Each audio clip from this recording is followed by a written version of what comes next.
কৃষকের ফসল বাঁচাতে যাওয়ায় পুলিশের উপর লাঠি সোঁটা এবং ইট নিয়ে হামলা চালানোর অভিযোগ উঠল গ্রামবাসীদের বিরুদ্ধে।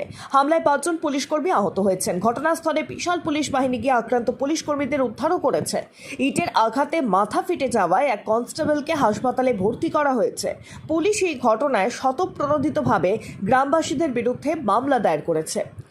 এগরার রাজেন্দ্র চকে জমি বিবাদের জেরে এক ব্যক্তিকে বয়কট রাখার অভিযোগ ওঠে গ্রামবাসীদের বিরুদ্ধে। আর সেই ঘটনায় এগরা থানা সহ জেলা প্রশাসনের কাছে অভিযোগ করেন আক্রান্ত ওই কৃষক পরিবার। সামাজিক বয়কটের জেরে তাদের পাকা 12 ধান কাটতে দেওয়া হচ্ছিল। সামাজিক বয়কটের জেরে তাদের পাকা বড় ধান কাটতে দেওয়া হচ্ছিল না। রবিবার এগরা থানার 2 অফিসারের নেতৃত্বে পুলিশ কর্মীরা দুপুরে রাজেন্দ্র চকের উদ্দেশ্যে রওনা দিয়েছিলেন।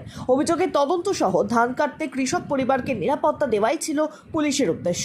দুপুর 12:30টা নাগাদ পুলিশ বালিঘাই হয়ে বিবেকানন্দ গ্রাম পঞ্চায়েতের অফিসের অদূরে নদীবাদে দাঁড়িয়েছিল। আর সেখান থেকে রাজেন্দ্র চক গ্রামে যাওয়ার প্রস্তুতি নিচ্ছিলেন। আর সেই সময় রাজেন্দ্র চক এলাকা থেকে শতাধিক মহিলা লাঠি সোঁটা নিয়ে পুলিশ কর্মীদের ঘিরে ধরে। মহিলাদের ঢাল করে পিছনে লাঠি সোঁটা এবং ইট নিয়ে দাঁড়িয়েছিল কম বয়সী তরুণ এবং যুবকেরা। কেন পুলিশ ওই ব্যক্তিকে সাহায্য করতে আসবে, এই অভিযোগ তুলে পুলিশের সঙ্গে ধাক্কাধাক্কি শুরু করেন মহিলারা। আর সেই সময় পেছনে থাকা লোকজন পুলিশকে লাঠি সোঁটা নিয়ে আক্রমণ করে।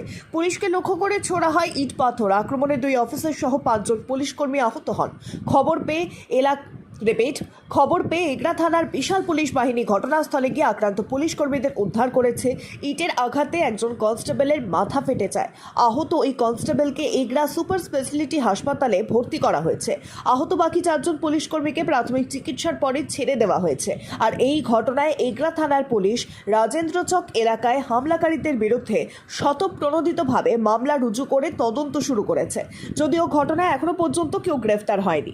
এগরার মহকুমা পুলিশ আধিকারিক দেবী দয়াল কুণ্ডু তিনি বলেন, এক ব্যক্তিকে পাকা ফসল কাটতে বাধা দেওয়া হয়। আর সেই অভিযোগে তদন্ত করতে যাওয়ায় গ্রামবাসীর কিছু লোকজন পুলিশের উপর হামলা চালিয়েছে। ঘটনায় কয়েকজন আহত হয়েছেন। স্বতঃপ্রণোদিতভাবে মামলা রুজু করে তদন্ত শুরু হয়েছে। এগরার বিধায়ক তরুণ মাইতি মহোদয় রাজেন্দ্র চকের ইতিহাসটা মনে হয় জানেন না। এর আগে ওখানে নির্বাচনে জয়লাভ করে স্নেহলতা বড় অনেক অত্যাচার চালিয়েছিল আমাদের বিজেপির কর্মীদের উপরে, অনেক ঘটনা আছে এবং তিনি ইতিহাস জানেন না, এই কারণে বললাম। তো কিছুদিন আগে ওখানকার একটা নিরীহ মহিলার উপরে রাতের অন্ধকারে তৃণমূল কংগ্রেসের হারমাদরা 64টা ভজালির কোপ লাগিয়েছিল। এখনও পর্যন্ত তার তদন্ত করে পুলিশ দোষীদেরকে গ্রেপ্তার করতে পারেনি। সেই এলাকার মানুষ, কোনো বিজেপির নেতা নয়, সেই এলাকার মানুষ স্বতঃস্ফূর্তভাবে যারা এই কাজের সঙ্গে যুক্ত ছিল, যারা দুর্নীতিগ্রস্ত এবং যারা হারমাত, সেখানকার তৃণমূলের হারমাত, তাদেরকে এলাকার মানুষ শান্তিতে থাকার জন্য আটকে দিয়েছে আছে ধান কাটা নিয়ে। এবং এই ঘটনা দীর্ঘদিন ধরে চলছে। পুলিশ প্রশাসন নির্বিকার, তারা এটা সমাধান করে উঠতে পারেনি।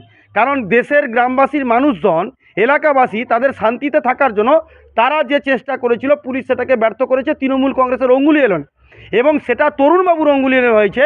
তরুণবাবু আজকে যে বড় বড় কথা বলছেন, প্রেস মিট করছেন বসে, যে আজকে দুর্ভাগ্য পুলিশ আজকে মার খেয়েছে, পুলিশ এটা করতে পারেনি। আরে তরুণবাবুর কাছে আমার প্রশ্ন, যে পুলিশ রাজ্যে গণ্ডগোল করে এবং রাজ্যের সর্বত্র জায়গায় বিরোধীদের আক্রমণের সময় চুপ করে দাঁড়িয়ে থেকে দেখে এবং বিরোধীরা গেলে টেবিলের তলায় লুকায়, সেই পুলিশের নিরাপত্তার জন্য দায়ীটা হচ্ছে রাজ্য সরকার এবং তার পুরোভাগে তরুণ মাইতিও। দেশবন্ধু অঞ্চলে কোনো দুষ্কৃতী হামলা করেনি। বিজেপির নেতা নির্মল বর তার বাহিনীকে নিয়ে পুলিশের ওপর আক্রমণ করেছে, বাঁশের লাঠি নিয়ে পুলিশকে পিটিয়েছে। পঞ্চায়েত নির্বাচনের পর থেকে সেই রাজেন্দ্রচক এলাকাতে নির্মল বর এবং তার বাহিনী একটা অরাজক পরিস্থিতি তৈরি করেছে।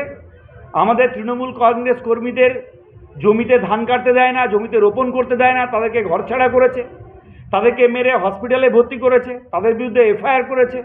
বারংবার আমরা পুলিশকে জানিয়েছি, কিন্তু অবাক হয়েছি যে পুলিশ নির্মল বরের বিরুদ্ধে কোনো ব্যবস্থা গ্রহণ করেনি। এতদিন আমাদের লোকগুলোকে ঘরে ফেরানোর ব্যবস্থা করেনি। সব পুলিশের সর্বস্তরে আমরা জানিয়েছি। আজকে পুলিশ তার ফলটা ভোগ করছে। একটা বিজেপি নেতাকে বাড়তে দিয়েছে, আর বিজেপি নেতা তার বাহিনীকে নিয়ে আমাদের প্রশাসনের ওপরে, পুলিশের ওপরে আক্রমণ করছে। এবং এখনও পর্যন্ত সেই লোকটি পুলিশের গায়ে হাত তোলার পরও বাইরে ঘুরে বেড়াচ্ছে। আমি জানতে চাই কী করে এটা সম্ভব। এটা কী করে সম্ভব? একজন বিজেপির নেতা, তিনি এত বড় বাপের নেতা, তিনি একটা অরাজক পরিস্থিতি তৈরি করছেন, মানুষকে ঘরছাড়া করছেন, আর সেই লোক পুলিশের উপরে গায়ে হাত তোলার পরেও সে এখনো বাইরে ঘুরে বেড়াচ্ছে।